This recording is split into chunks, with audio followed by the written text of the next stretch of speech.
Greetings everyone, welcome back to our channel.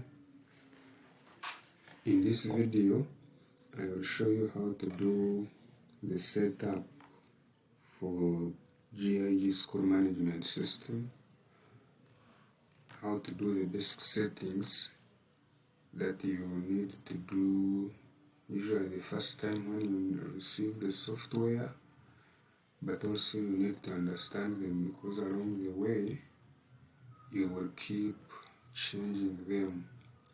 So let's log in and then we see which settings are these ones. I will log in to our demo account. Let me maximize the screen. So usually when you receive this software, the first thing you need to do is set the active term. So you go to the settings tab and you select set active term.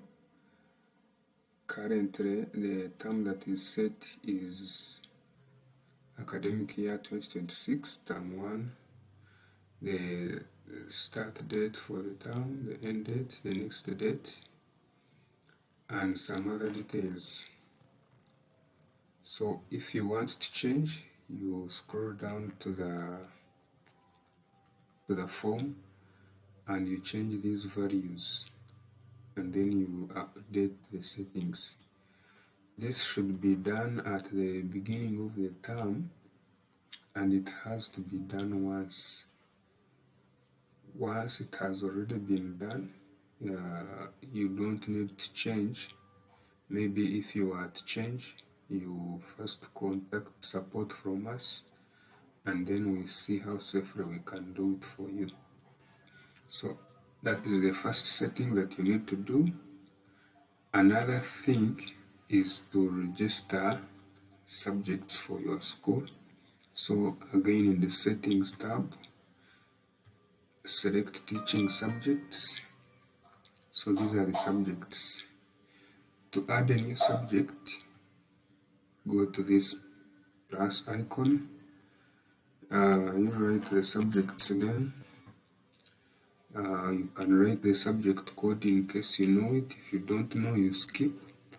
You choose if the subject is compulsory, and then you also choose if the subject is taught in O level, and then you add. So when you add, it's on the next page. You can click next. So this is the subject we have added. In case you want to edit, you can edit. You can decide to add a code, maybe 1, 2, 3. You can decide to say it is no longer compulsory, it is now optional. I can choose to edit the name and then I update. So you see it has been updated. I can also delete and I can also export the list in Excel or PDF for printing. Another setting that you can do is to register classes. Usually when you receive this system, your classes will not be registered. So you go to this page and you add classes. You can add the class name. Let me add senior 3. You can add the stream, maybe stream A. You can select the level, it is for O level. Then you add, let me delete it for now. I remain with the classes that I have. Okay, another setting that you can do is to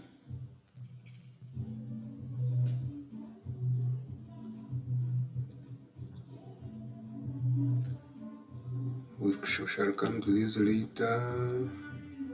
Report card comments. You can set the grading system. So For the grading system, you go to the report cards tab, and you set the grading system here. We have two kinds of grading systems. We have the O-level grading system and the A-level grading system. So let's begin with the one for O-level. You see it is already set. So to set it, you just add the ranges. You click the plus icon, you set the range maybe from 0 to maybe 39 or to maybe 20. That grade, I can call it A, I can call it B, depending on our grading system. Let me call it F. It has no points. I can give it a description. In the new curriculum, the descriptions are usually basic, elementary, satisfactory, outstanding, and exceptional, depending on the range. But this time I'm just showing you how to add.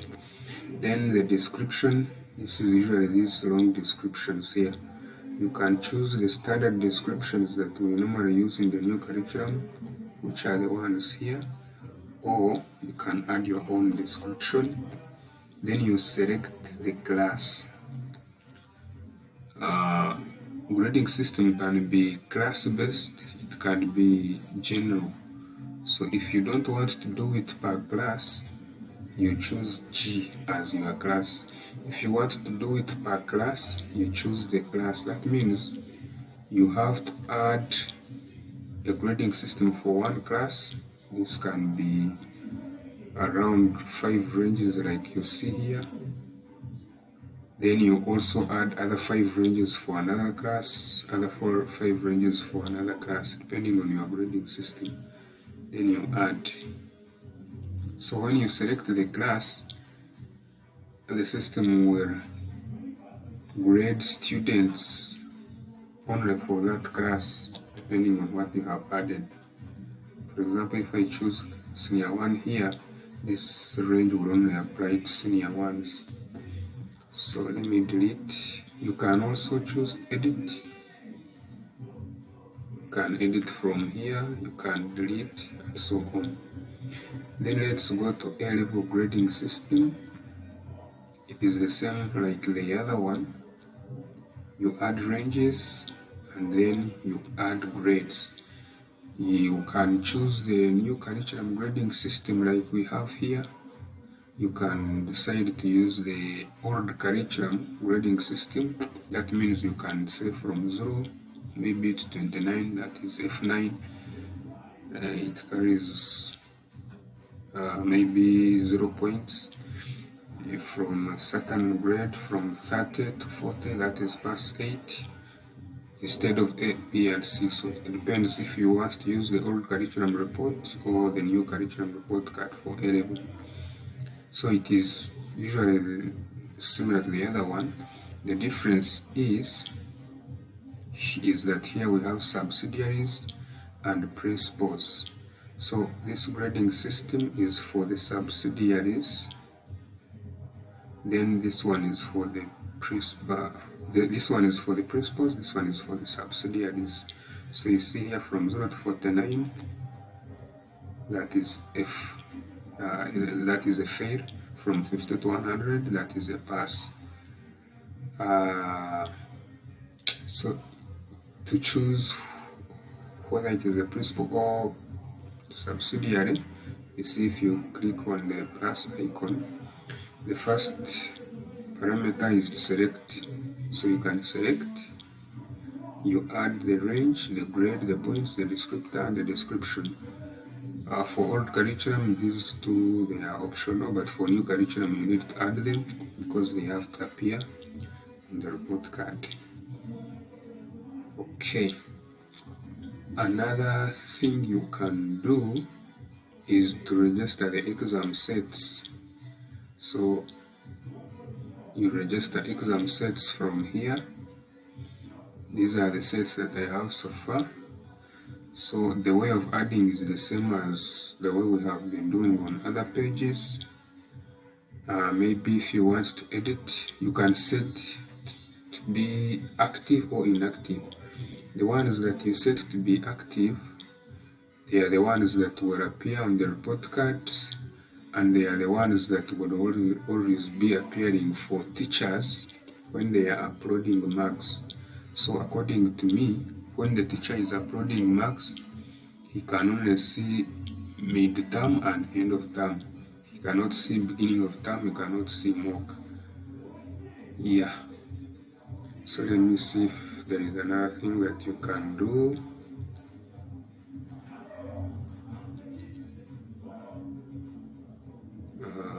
Maybe the report card settings. Sorry, the report card comments. So here you also add ranges. You can also decide to make it general. You can decide to make it class based. You can also decide to make it individual based. So if I add, you see it asks you to select the class. If you want to make it general, you add G, and you set the general comments depending on the ranges of marks. If you want to set ranges for each class, then you select classes and you ensure that you do all ranges for each class. Yeah. How do you set individual specific comment? If we open the report cards, senior 1, term 1, 2026.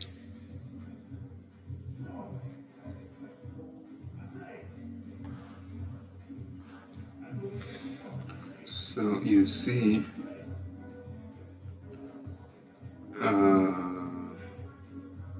if we go to the comments,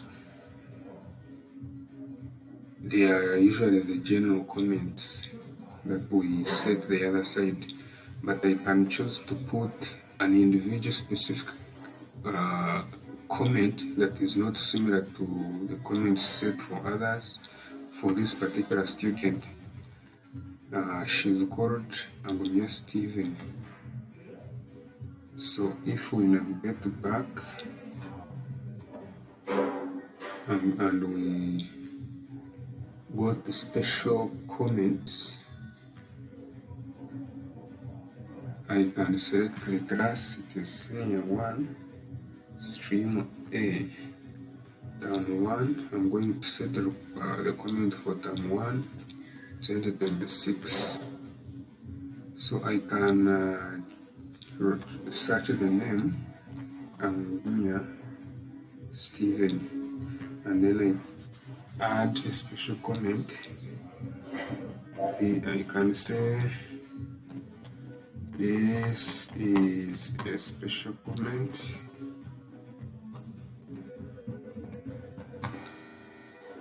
for class teacher, and I do the same for the head teacher.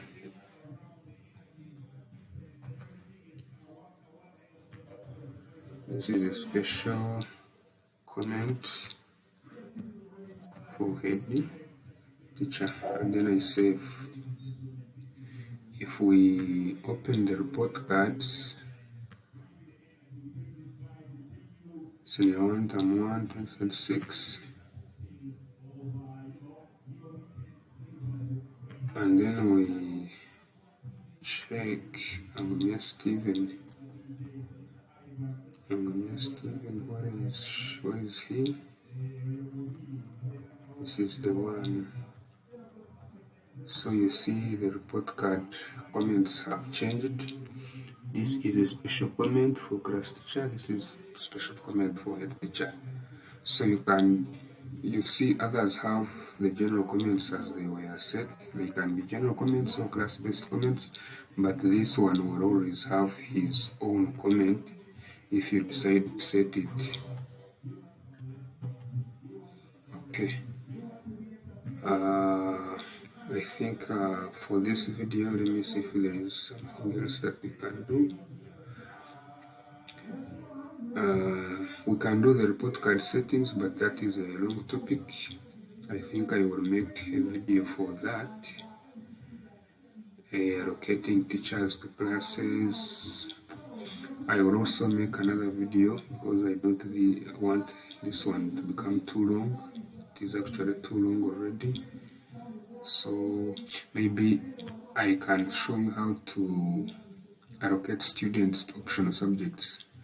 I think I did this in some video, but let me do it again. If the subject is optional and you want to choose the students who do that subject, you go and select the subject, select the class, the stream, and click get students, choose your students, click update. Yeah, then usually these are optional subjects, but they are usually compulsory for senior 1 and 2. So if you want to make a subject to be a compulsory subject for senior 1 and 2, go to teaching subjects and click on this, the details. Here you click senior 1 and senior 2 and you say update compulsory subjects. Senior 1, senior 2, update compulsory subjects, and it is done. So this time, even if the subject was optional, but it will always be compulsory in senior 1 and senior 2. So let's stop here for this video. There are a lot of settings to do. I think I will make another video and then we'll see how we can complete. Thanks for watching.